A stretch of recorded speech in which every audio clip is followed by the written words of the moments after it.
আব্বা কিছু বাবা কিছু বলবা? বাবা আমার না খালি মারে, মামাও মারে, আম্মুও মারে। আম্মু কি সব সময় মারে?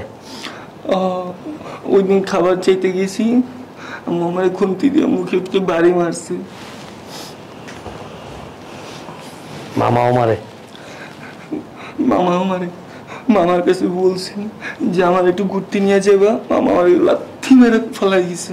আমার কোমরে ব্যথা পাইছি অনেক। সব সময় মারে না? আর আমি যখনই বাসায় না থাকি তখনই তোমারে মারে? অনেক মারে বাবা, অনেক মারে। তুমি যাইও না। এরকম একটা ছেলের উপরে এরকম নির্যাতন মানুষ করে, এরা কি মানুষের কাতারে পড়ে? আমি জিজ্ঞেস করলেই মানে এদের মতো ভালো পৃথিবীতে আর কেউ নাই, এত সুন্দর করে নিজের সাফাই গায় নিজে। ঠিক আছে বাবা শোনো, আমি তো আগামীকালকে বাইরে যাওয়ার কথা। না বাবা তুমি যাবে না, তুমি যাবে না বাবা, তুমি যাবে না। তুমি চলে গেলে আমার অনেক মারবো। আচ্ছা আমার কথাটা শোনো, আমার নিয়ে যাও তোমার সাথে করে। আচ্ছা আমার কথাটা শোনো, আমার তো কালকে বাইরে যাওয়ার কথা, আমি যাব না। ঠিক আছে? কারণ কি জানো, ওদেরকে মানে শায়েস্তা করতে গেলে, শাস্তি দিতে গেলে হাতে নাতে ধরতে হবে আমার, আর হাতে নাতে ধরার জন্য আমার এই প্ল্যানটা করতে হবে। আমার কথাটা শোনো, আমার কথা। আচ্ছা আমার কথাটা শোনো, আমার কি বাবার প্রতি তোমার বিশ্বাস আছে না? হ্যাঁ, তাহলে তুমি নিশ্চিন্ত থাকো, আমি যা কিছু করতেছি এবং যা কিছু করব তোমার ভালোর জন্য, মঙ্গলের জন্য। এবং ওদেরকে এইভাবে যদি আমি শায়েস্তা না করি না, আজীবন আমি ধরতে পারবো না, বরঞ্চ একটা বড় ধরনের দুর্ঘটনা ঘটে যেতে পারে। ঠিক আছে? তুমি নিশ্চিন্ত থাকো, আমি কালকে বাইরে যাওয়ার কথা বলে চলে যাব। হঠাৎ করে আমি বাসায় এসে দেখবো যে আসলে তোমার সাথে ওরা কি ধরনের আচরণটা করে, তারপরে আমি অ্যাকশনে যাব। বাবা ঠিক আছে? বাবা বলো। দেখো আমার গাড়ি কি করছে, অমানুষ, এগুলি অমানুষ। ঠিক আছে বাবা, আমি আসলে কোনো সে লাগবে তো, কোনো এক্সাম্পল লাগবে যে ওদেরকে যে আমি ধরবো বা আমি একটা অ্যাকশনে যাব, আমার একটা ডকুমেন্টস দরকার। আর এই ডকুমেন্টসটা পাইতে হইলে আমার কি করতে হইব? একটা ডায়াগ্রাম সাজাইতে হইব, আর সেই ডায়াগ্রামটা আমি আমার শিকল দিয়ে বাইদা রাখে, আমি নাকি পাগল?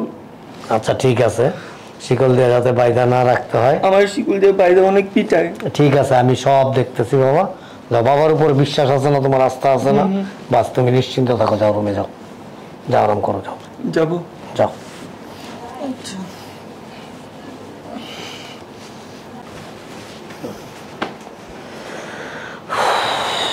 এটাই করতে হবে। দেখি ছেলেটা কি করে। শোনো, ছেলেটার দিকে একটু খেয়াল রাখো। আরে তুমি ওটা নিয়ে টেনশন করো না, তোমার ছেলে মানে তো আমার ছেলে। আমি ওরা যে যত্ন করি আমার নিজের ওরকম যত্ন করি না। তুমি তো জানো একটু মানসিক প্রতিবন্ধী। হ্যাঁ, ওদিকে একটু ভালোভাবে। আচ্ছা ওটা নিয়ে তোমার টেনশন করার দরকার নেই, আমি আসি তো। ঠিক আছে, ভালো থেকো। আচ্ছা তুমি সাবধানে দিও। আচ্ছা কোনো সমস্যা হলে আমার ফোন দিও। আরে দুলা ভাই চলে যাইতেছেন? হ্যাঁ মানে খুব জরুরি তো, এই জন্য যাইতে হইতেছে। ও একটু ওই তোমার ভাগিনাটার দিকে খেয়াল রাখো। আরে দুলা ভাই কি যে কোন, আপনার ছেলে মানে আমার ছেলে। আমার ছেলে যদি থাকতো তাহলে আমি ওরকম ভাবে আদর করতাম। ঠিক আছে? আমি কখনো পর দেখি না, বুঝলেন না? জান আপনি টেনশন করেন না। আমি জানি আসলে আমার সে বিশ্বাস আছে তোমাদের প্রতি। ঠিক আছে, তো ভালো থেকো সবাই। বাবা তুমি যাও না, তুমি যাও না। আরে ভাগ্নি যাইতে দাও, কাজ আছে, বুঝো না কেন? যাও যাও না। যান আপনি যান। আরে বাবা এরকম করো না, আপনি চলে আসবেন, কাজে না গেলে কেন হইবে? যাও না বাবা।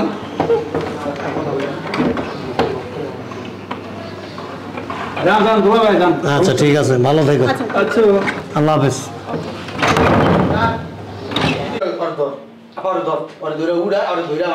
বাপা কেমন না গেলে খাবি কি? হ্যাঁ কুত্তার বাচ্চা, আর দিয়ে দিলাম নাটক করে। তোর বাপের সব কিছু বলে দিবি।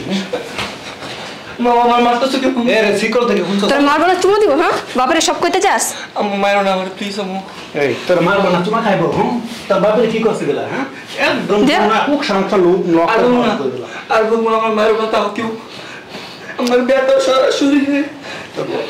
দুটা দিয়ে খুরচুন নিয়ে এর মুখে চাপ দিতে হবে, গরম করে ভালো করে চাপ দিতে হবে।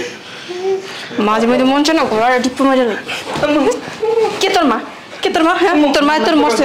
হইব না পাগলা বাচ্চা পাগলা একদম খুব সংসার হকার হলাম কই দিলাম যদি আর একটা সাউন্ড শুনি আচ্ছা সবকিছু বলে দাও তো দাও হ্যাঁ উপরে ওটা কাজ কর খুন্তিটা লয়ে গরম করে লয়ে ওর মুখে বাবা করে দিয়ে দেই দাঁড়া, আমি ওখানে নিয়ে যাচ্ছি। কোন আবার ওর বাবার কাছে বলে দিই একবার ঠিক করছি।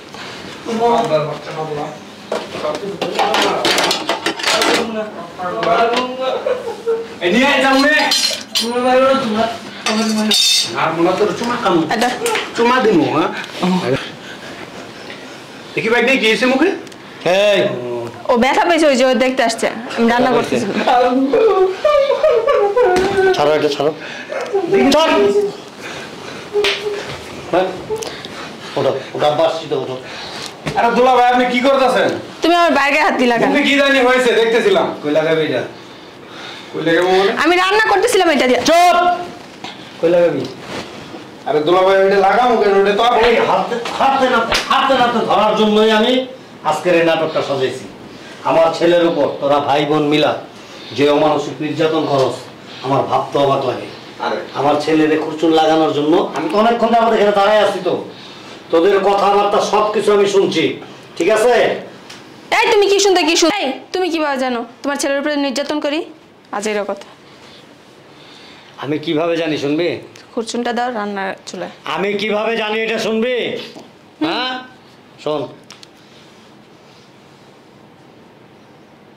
শুনছস?